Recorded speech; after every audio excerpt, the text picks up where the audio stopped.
आपल्या महाराष्ट्राचं भविष्य युवा सेना अध्यक्ष माननीय आदित्यजी साहेब हे आपल्या समोर आपलं मनोगत व्यक्त करीत आहे। कृपया त्यांचं स्वागत करा टाळ्या वाजून।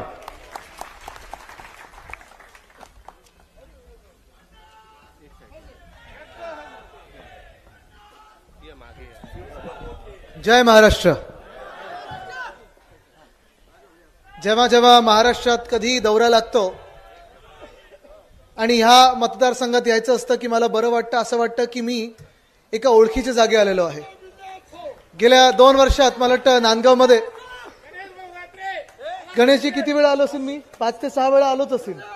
प्रत्येक 2-3 महिन्यानंतर इथे येत असतो। नक्की हक्काच्या जागी आलेलो आहे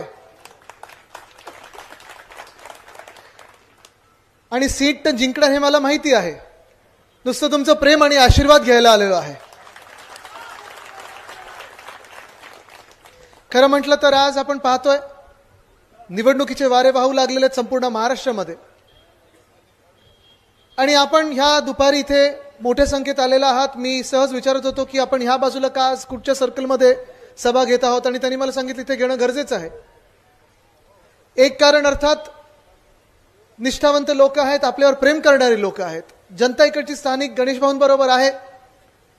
पण दुसरी बाजू ही पण आहे की काही काही लोकांच्या मनात थोडी धाकधूक असते, थोडी भीती असते की अरे आपण तिथे दिसलो तर काय, मतदान तर आम्हाला मशालीलाच करायचंय, पण आम्ही दिसलो तर कोणी गुंड आमच्या घरी येईल का?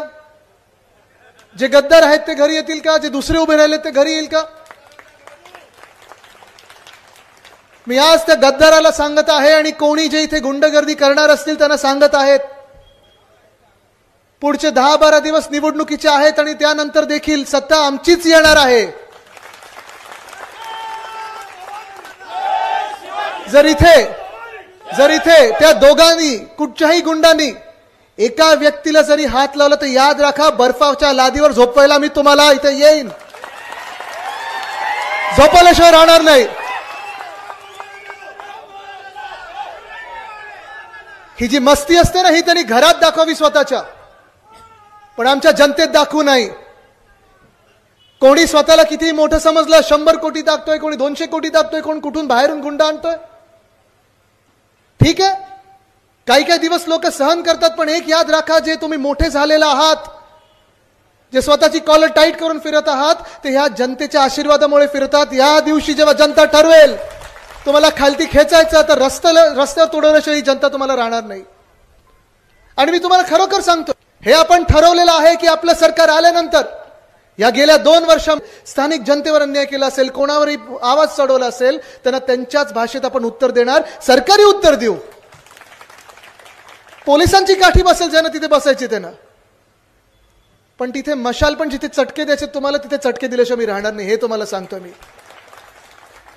10 दिवस राहिलेले निवडणुकीला, 20 तारखेला मतदान आहे आणि 20 तारखेला या महाराष्ट्रामध्ये मशाल पेटणार आहे, अंधार दूर करणार आहे। 20 तारखेला या महाराष्ट्रामध्ये जिथे जिथे राष्ट्रवादी काँग्रेस शरदचंद्र पवार साहेबांचा पक्ष आहे तिथे तुतारी वाजणार आहे आणि जिथे तिथे काँग्रेस लढत आहे तिथे हात दिसणार आहे। पण आज आपण पाहतो या गेल्या 2 वर्षात मी गणेशजींचं ऐकत होतं भाषण, अनेकदा ह्या आधी देखील आमची चर्चा झालेली आहे, कधी गप्पा होतात, कधी त्यांचा फोन येतो। मला वाटतं मी इथेच ऑगस्टमध्ये पण येऊन गेलो होतो, ऑगस्ट की सप्टेंबरमध्ये, गणपतीच्या आधी येऊन गेलेलो, आणि तेव्हा देखील हेच दिसत होतं मला की लोक आपल्या सोबत आहेत, स्थानिक जनता आपल्या सोबत आहे, पण कुठेतरी हे भयाचं जे वातावरण निर्माण करून ठेवलेलं, हे भयमुक्त महाराष्ट्र आपल्याला घडवायलाच लागेल आणि तुम्हाला एकत्र यायलाच लागेल। किती सहन करायचा अन्याय, किती सहन करायचा अत्याचार, खोटं बोलतात ते किती बोलतात आणि किती आपण ऐकून घ्यायचं, ह्याला एक अंत असतो। गेले 2 वर्ष मी पाहतो जे घटनाबाह्य मुख्यमंत्री एकनाथ शिंदे, अलीबाबावर 40 चोर,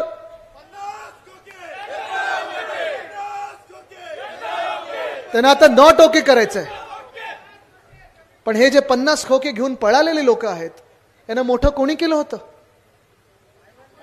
उद्धव साहेबांनी तिकीट कोणी दिलं होतं?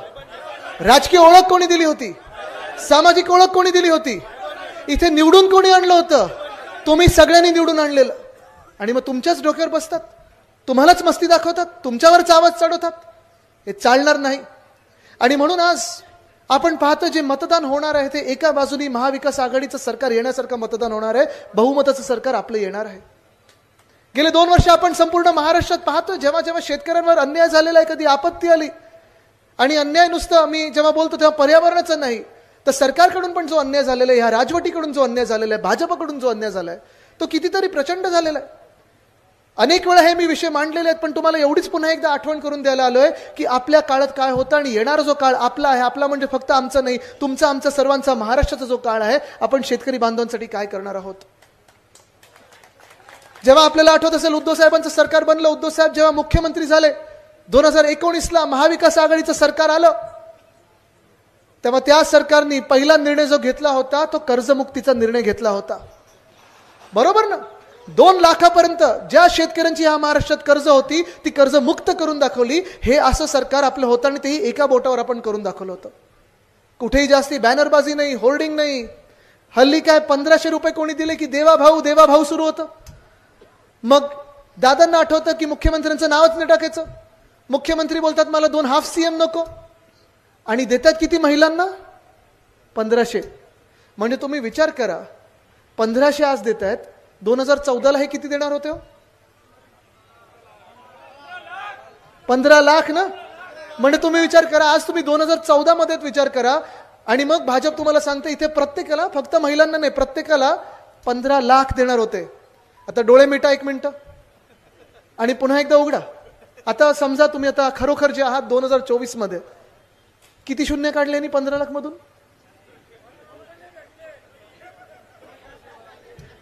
ही गंमत आहे. आणि तुम्हाला खरोखर सांगतो, हे तुम्ही घरोघरी जाऊन सांगायला पाहिजे, कारण ह्या भाजपवाल्यांना लाज नाही, एकनाथ शिंदेना लाज नाही, कुठेही शरम वाटत नाही. परवाकडे मी पाहिलं बातमी उत्तर प्रदेशची आहे. उत्तर प्रदेशमध्ये मुख्यमंत्री योगी आदित्यनाथजींनी 300 रुपयाचे चेक वाटलेले आहेत. 300. म्हणजे हे सरकार जर ह्यांचं आलं तर लाडक्या बहिणींना फक्त 150 रुपये देतील. ह्यांना लाज वाटत नाहीये, पण आपण त्यांच्यासाठी योजना करत होतो. आणि म्हणून मी पुन्हा एकदा तुम्हाला शेतकऱ्यांच्या विषयावर आणतो, मग आपण महिलांसाठी काय करतोय सांगायला आलेलो आहे. कारण आज जास्ती वेळ बोलण्याची नाही, आज काम करून दाखवण्याची, मतदान करून दाखवण्याची वेळ आलेली. आपण जे शेतकऱ्यांसाठी करणार आहोत, जो शब्द उद्धव बाळासाहेब ठाकरे या व्यक्तीने दिलेला आहे की जसं 2019-2020 मध्ये आपण या महाराष्ट्रातल्या शेतकऱ्यांचं कर्ज 2 लाखापर्यंत जे माफ केलं होतं, मुक्त करून दाखवलं होतं, तसंच आपलं सरकार आल्या 3 लाखापर्यंत ज्या ज्या शेतकरी बांधवांची कर्ज आहेत ती कर्ज मुक्त केल्याशिवाय आपण राहणार नाही. करणार, आपण करणार आणि करून दाखवणार. आपण नुसतं भाजपवाल्यांसारखं बोलत नाही, आपण नुसतं मिंदे गँग सारखं बोलत नाही की आम्ही हे करू ते करू ते करू. हो दादा, आपण करून दाखवलेली कामं आहेत. आणि ही करून दाखवलेली कामं आपल्याला आठवत असतील, जेव्हा देवेंद्र फडणवीसजींनी सांगितलं होतं की आम्ही कर्जमुक्ती केली, कर्जमाफी केली, ऐतिहासिक केली. सगळीकडे बॅनर दिसले होते, सगळीकडे होर्डिंग दिसले होते, पण किती अटी होत्या त्याच्यात, किती अटी होत्या त्याच्यात. कोणी सांगत होतं तुमच्या पणजोबांना घेऊन आणा, कोणी सांगत होतं तुमच्या पंटूला घेऊन आणा, मामाला घेऊन आणा, हा दाखला आणा, तो दाखला आणा. ती कर्जमाफीची जी योजना आहे, राहू दे बसू दे, ती कर्जमाफीची जी योजना आहे ती अजूनपर्यंत बंद झालेली नाहीये. पण आपण जी कर्जमुक्ती करून दाखवली ती 3 महिन्यात संपूर्ण महाराष्ट्रात प्रत्येक खात्यावर ही कर्जमुक्ती गेली आणि शेतकरी बांधवांना मिळाली ही कर्जमुक्ती.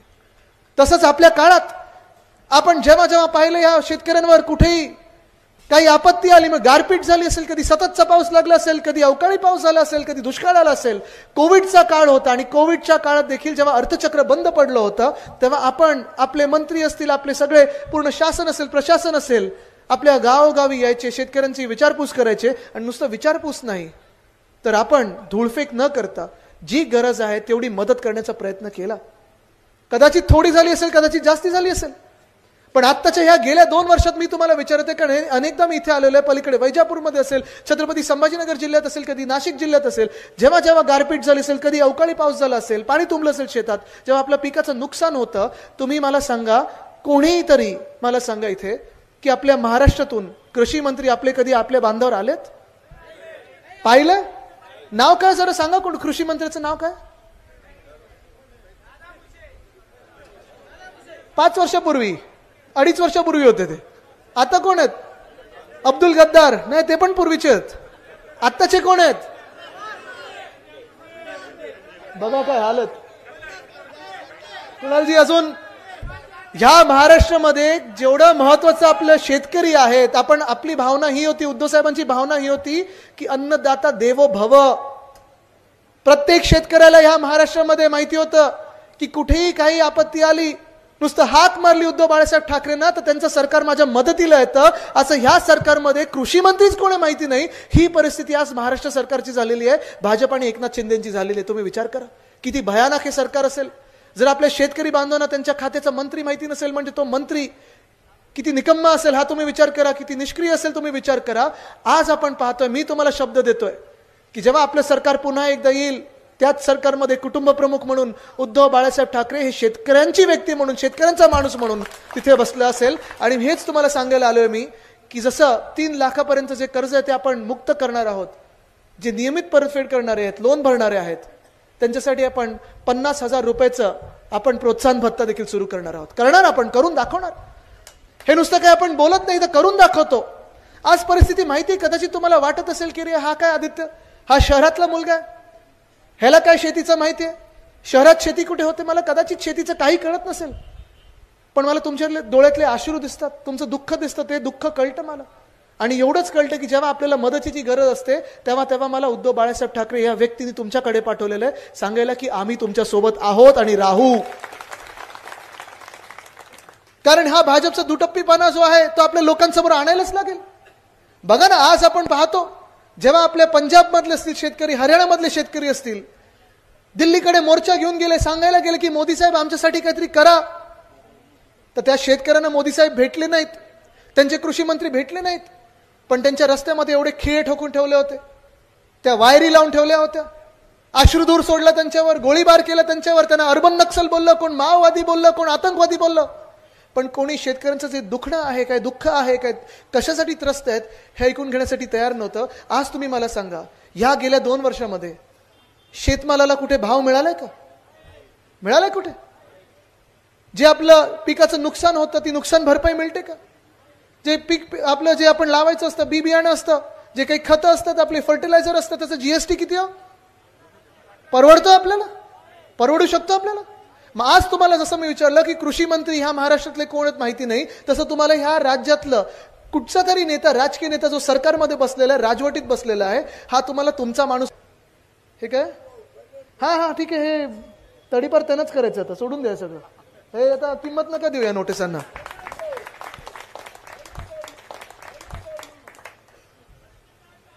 पण हेच मी तुम्हाला आज विचारतोय, हा विचार तुम्ही करणं गरजेचं आहे, कारण पुढच्या 10, 15, 20 दिवसांमध्ये जेव्हा आता निवडणूक आपल्या 20 तारखेला असणार आहे, आज तारीख 8 आहे, हीच 8 तारीख जिथे आपल्या 8 वर्षापूर्वी बरोबर नोटबंदी केली होती. कोणी केली होती नोटबंदी? भाजपने केली होती, मोदी साहेबांनी केली होती. आणि ह्याच 8 तारखेच्या नोटबंदीमुळे जसं शेतकऱ्यांना त्रास झालेला आहे, जसं शेतकरी आज माझ्या देशात असेल, महाराष्ट्रात असेल, हैराण आहेत, ह्याच नोटबंदीमुळे अनेक राज्यातले तरुण बेहाल फिरायला लागले, सगळीकडे हैराण झालेत सगळीकडे. कारण त्याच नोटबंदीमुळे अनेक उद्योगधंदे जे चालणारे होते, नीट चालणारे होते, मायक्रो स्मॉल मीडियम इंडस्ट्रीज, छोटे मोठे कारखाने होते, हे बंद पडलेत. घरातल्या महिला ज्या स्वतःकडे काही पैसे ठेवायचे, जपून ठेवायचे, काही पगारातून काढून ठेवायचे, घर चालवायला ठेवायचे, त्या सगळ्या नोटा एका रातोरात बंद झाल्या. आणि मग सांगतात की आम्ही महिलांचा सन्मान करतो, महिलांचा आदर करतो, महिलांना आम्हाला आदर द्यायचा आहे. पण हा आधार जो त्यांनी दिलेला आहे, आज जे इथे महिला आलेल्या आहेत आणि आपल्या घरोघरी ज्या महिला असतील, मी त्यांना विचारत आहे, हा थेट सवाल आहे, आजची जी महागाई आहे ही आपल्याला परवडणारी आहे का? महागाई परवडणारी आहे का? नाही परवडू शकत. आज आपण पाहतो ह्या महाराष्ट्रामध्ये जी महागाई वाढत चाललेली आहे, जे देशात महागाई वाढत चाललेली आहे, ही परवडणारी नाहीच आपल्याला. आणि ह्या महागाईच्या काळामध्ये जर फक्त 1500 रुपये आपल्याला कोणी देणार असेल प्रति महिना, तर हे 1500 रुपये घेऊन आपण करायचं तरी काय? 1500 रुपये हे प्रति महिना जे देणार आहेत, त्यापेक्षा आता जो वाटप हे भाजपवाले जे करत आहेत, गावोगावी करत आहेत, जे एकनाथ शिंदे वाटप करत आहेत राजकीय, ह्या 50 खोक्यांसारखं तुम्हाला काहीतरी मिळालं असतं तर मी त्यांना मानलं असतं. पण स्वतःसाठी खोके आणि महाराष्ट्राला धोके, ही जी त्यांची भूमिका आहे, ही जी त्यांचे जो कार्यक्रम राबवत आहेत गेले 2 वर्ष, ह्याच कार्यक्रमामुळे आपला महाराष्ट्र मागे चाललेला आहे. मध्यंतरी मी पाहिलं कुठेतरी एकनाथ शिंदे कुठच्या तरी मंचावर गेले, सगळ्या महिला बसलेल्या आणि लाडकी बहीण वगैरे असं मोठं होर्डिंग लावलं होतं. आणि मग ते 1500 रुपये असं काहीतरी त्यांना दिलं आणि सगळीकडे माईक घेऊन विचारत होते, मिळाले, पैसे आले. मग परत थोडं असं खाजवायचं, हे असे कसे मुख्यमंत्री बसू शकतात? कधीतरी लाज वाटते की अशा व्यक्तींना आपण कधी कधी पुढे आणलं होतं. पण ह्याच 1500नी आज आपण पाहतोय जे महिला आहेत त्यांना वाटते की महिला त्यांच्यासाठी मतदान करणार आहेत. महिला कशासाठी भाजपवाल्यांना मतदान करतील? महिला कशा एकनाथ शिंदेना मतदान करतील? हा विचार त्यांनी केला पाहिजे. कारण महिलांना तुम्ही 1500 रुपयामध्ये विकत घेऊ शकत नाही, हे त्यांच्या हक्काचं आहे. आणि 1500च नाही तर महाविकास आघाडीने ठरवलेलं आहे की आमचं सरकार आल्यानंतर महालक्ष्मी योजनेत फक्त 1500 नाही तर ते दुप्पट करून प्रति महिना 3000 रुपये आपण देणार आहोत. हा आपण निर्णय घेतलेला आहे. हा निर्णय आपण घेतलेला आहे. हा महिला सन्मान आहे, महिलांचा हक्क आहे. आणि त्याच सोबत जिथे जिथे महिलांना जायला लागतं, मग त्यांच्या घरापासून ऑफिसला असेल, कामावर असेल, कधी शाळेत मुलांना सोडायला असेल, कधी दुसऱ्या गावी असेल, कधी माहेरी असेल, कधी कुठे फिरायला असेल, आपण हा पण निर्णय घेणार आहोत की ज्या ज्या शहरांमध्ये बस सेवा आहे, शासकीय बस सेवा आहे किंवा एसटीची सेवा आहे, त्या प्रत्येक एसटी बसवर आणि शासकीय बसवर आपण महिलांसाठी तिकीट आहे ते 0 रुपयात करणार आहोत. 1 सुद्धा रुपया महिलांना लावणार नाही. उद्धव साहेबांनी तर सांगितलंच आहे की ही जी महागाई आपल्याला परवडत नाही. आणि खास करून महागाई जेव्हा बोलतो, ठीक आहे, पुरुष महिला दोन्ही घर सांभाळत असतात. आता हल्लीचे दिवस असे नाही आहेत की फक्त महिला घरी बसते, महिला कामावर जाते, सगळं काही करते. आणि म्हणून हे महागाई जेव्हा आपण बघतो तेव्हा वाढत चाललेली महागाई असेल आणि खर्च वाढत चाललेला जो आहे, त्याच खर्च थोडा आटोक्यात आणण्यासाठी कुठेही शेतकऱ्यांचं नुकसान न करू देता आपण आपल्या आयुष्यातले जीवनावश्यक ज्या वस्तू आहेत, 5 जीवनावश्यक वस्तू, मग त्याच्यात डाळ आली, तेल आहे, साखर आहे, अशा ह्या गोष्टी आपण पुढची 5 वर्ष स्थिर आणि परवडणाऱ्या ठेवणार आहोत. हे आपण महिलांसाठी आणि पुरुषांसाठी करणार आहोत. महागाईचा जो फटका आपल्याला बसत आहे, महागाईचा जो चटका आपल्याला बसत आहे, तो आपल्याला त्याच्यातून वाचायचा आहे. आणि हेच मी सांगत आहे की महिलांसाठी विचार जेव्हा करतो आपण, तेव्हा आपण संपूर्ण परिवारासाठी विचार करणं गरजेचं आहे. कारण महिला ह्या फक्त नुसतं परिवार नाही तर आपला समाज सांभाळत असतात. आज महिलांचा जर हा कुठचाही समाज आदर करत नसेल, कुठचाही पक्ष आदर करत नसेल, सन्मान करत नसेल, तर तो पक्ष हा खोटा पक्ष आहे, या देशातला चांगला पक्ष होऊ शकत नाही. ही माझी तरी भूमिका नेहमी राहिलेली आहे. आज महिलांनी विचार करायचा आहे की गेल्या 2 महिन्यात जेव्हा भाजपला कळलं, एकनाथ शिंदेला कळलं की ही निवडणूक ते हरत आहेत, महाविकास आघाडीचंच सरकार येतं, तेव्हा ही 1500 रुपयाची योजना त्यांनी आणलेली आहे. पण ह्याच 1500 रुपयाच्या योजनेच्या आड जो त्यांनी महिलांचा अपमान करत राहिलेत गेले 2 वर्ष, हा भयानक अपमान कुठे ना कुठेतरी रोखण्याची वेळ आलेली आहे. आज काय गाडायचंच आहे, गाडायचं तर आहेच. एक मिनिट, हे थोडं वरती गाडायला तुम्ही आहात इथे. मी तुम्हाला सांगायला आपण काय काय करणार आहोत. गाडायचं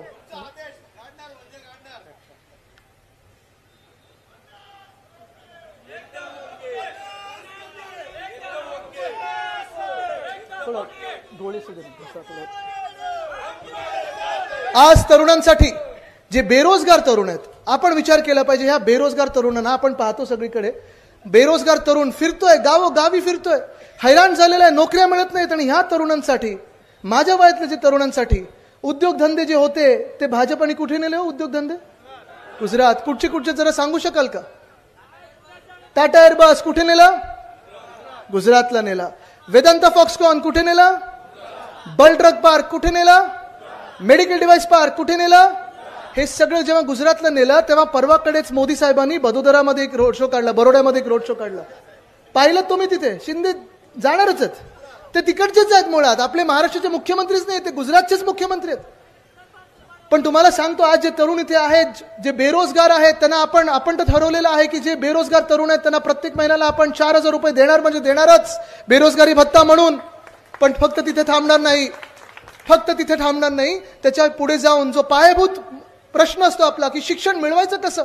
मुलींसाठी तर मोफत शिक्षण असतं, पण मुलांसाठी काय? तर ह्या मुलांना देखील मुलींसारखंच आपण प्रत्येक शासकीय शाळेत असेल, कॉलेजमध्ये असेल, मोफत शिक्षण देणार आहोत. आणि हे केल्याशिवाय आपण राहणार नाही. पण हे केल्यानंतर जेव्हा आपण पाहतो, जे माझ्या वयोगटातली मुलं आहेत, आज तुमची पुढची पिढी आली, जसं तुम्हाला वाटत असेल की कोणी शेती करू नये, कोणी कृषी क्षेत्रात येऊ नये. का वाटत नाही? कारण शेतमालाला भाव नाहीये, कोणी आम्हाला विचारत नाहीये, हमी भाव मिळत नाहीये, खतांचं जे काय ते आपल्याला परवडत नाहीये. पण हे जर तुम्हाला वाटत असेल आणि तुमची पुढची पिढी जर तुम्ही MIDC कडे पाठवत असाल, शहरांकडे पाठवत असाल, इथे तुम्ही तरुण मुलं आहेत, जॉब आहे का रे? आहे जॉब कोणाकडे? नाहीये. पण हा जॉब मिळवण्यासाठी असं बघा, घसा कोरडा करून आम्ही 2 वर्ष बोलतोय, भांडतोय तुमच्यासाठी. पण तुम्ही त्या 20 तारखेला मतदान केलं पाहिजे, द्याल ना? हा जॉब मिळवण्यासाठी आपण जे पाहत होतो गेल्या 2 वर्षामध्ये प्रत्येक जो मोठा फॅक्टरी येणार होती, मोठा रोजगाराची संधी येणार होती, मोठा जो उद्योग येणार होता महाराष्ट्रात, तो आणि पाठवला गुजरातला पाठवल्यानंतर माफ कर, थोडं घसामधून मधून तुम्ही सगळे असता सोबत, तुमच्या प्रेमामुळे आशीर्वादामुळे पुढे चाललोय.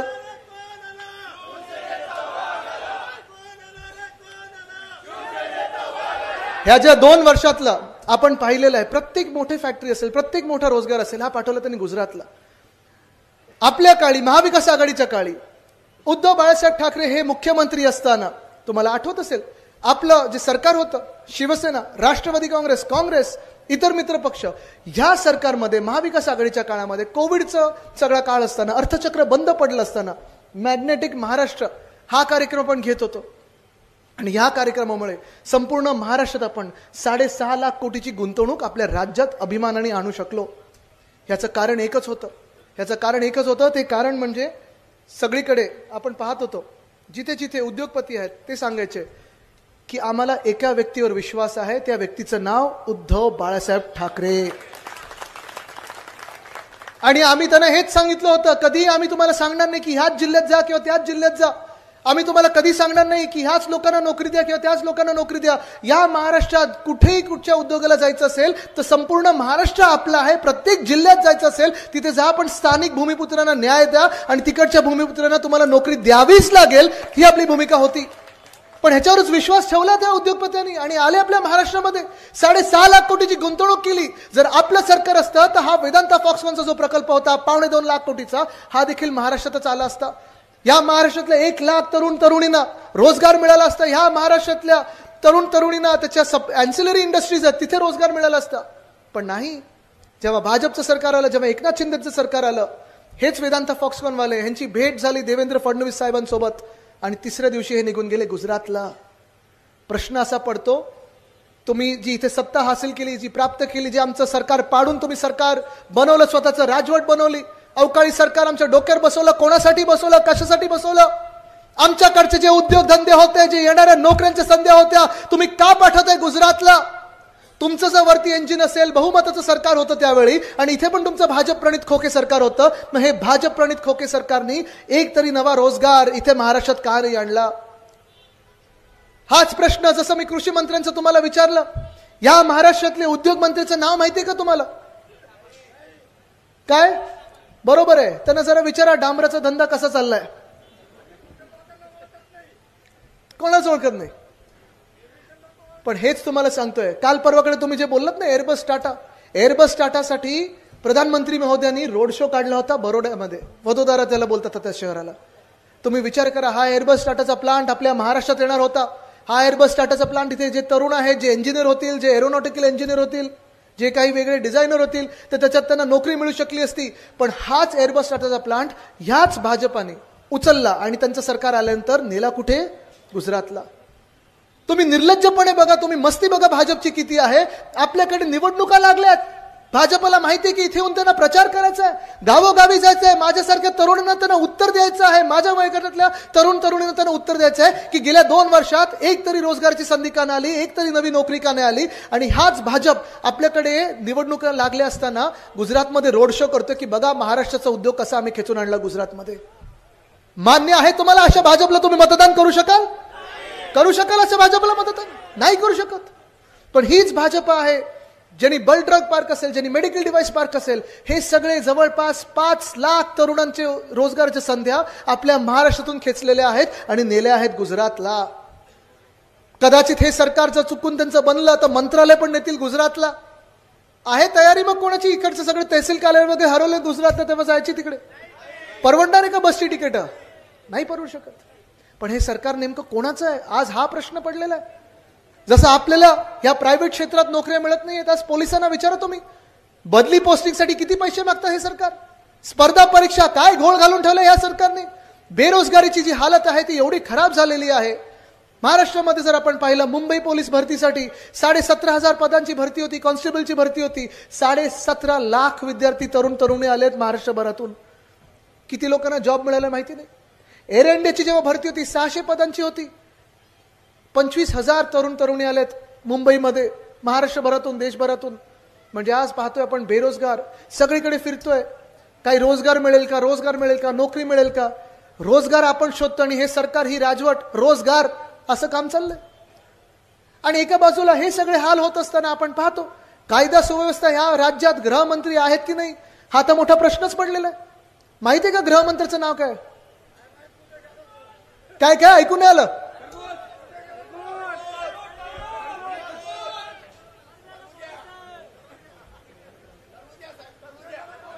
नक्की तेच आहेत ना, कारण ते एवढा राजकीय जे समोर असतात, जे राजकीय शत्रू असतात त्यांचे, ते शत्रूच मनात मानतात. ते बदला घेण्याचा विचार करतात, ते राजकीय सगळे हेतूने काम करतात.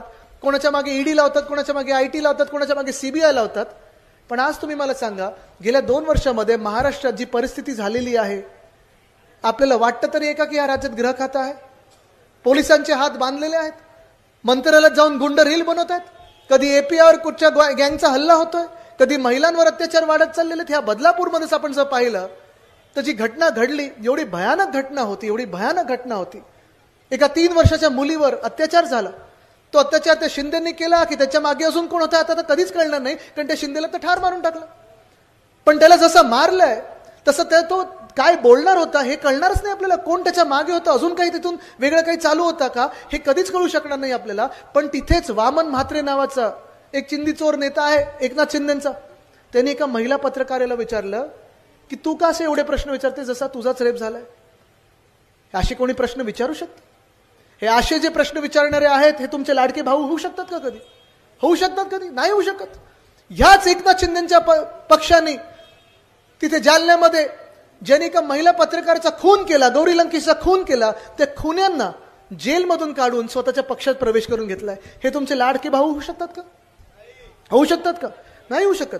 आणि ह्याच एकनाथ शिंदेनी आपण पाहिलं असेल महाराष्ट्रात जिथे जिथे पोलीस स्टेशन यायला पाहिजे, जसं आज इकडचे जे गुंड आहेत, जे तुमचे स्थानिक आमदार आहेत, का नाही आवाज दाबलाय?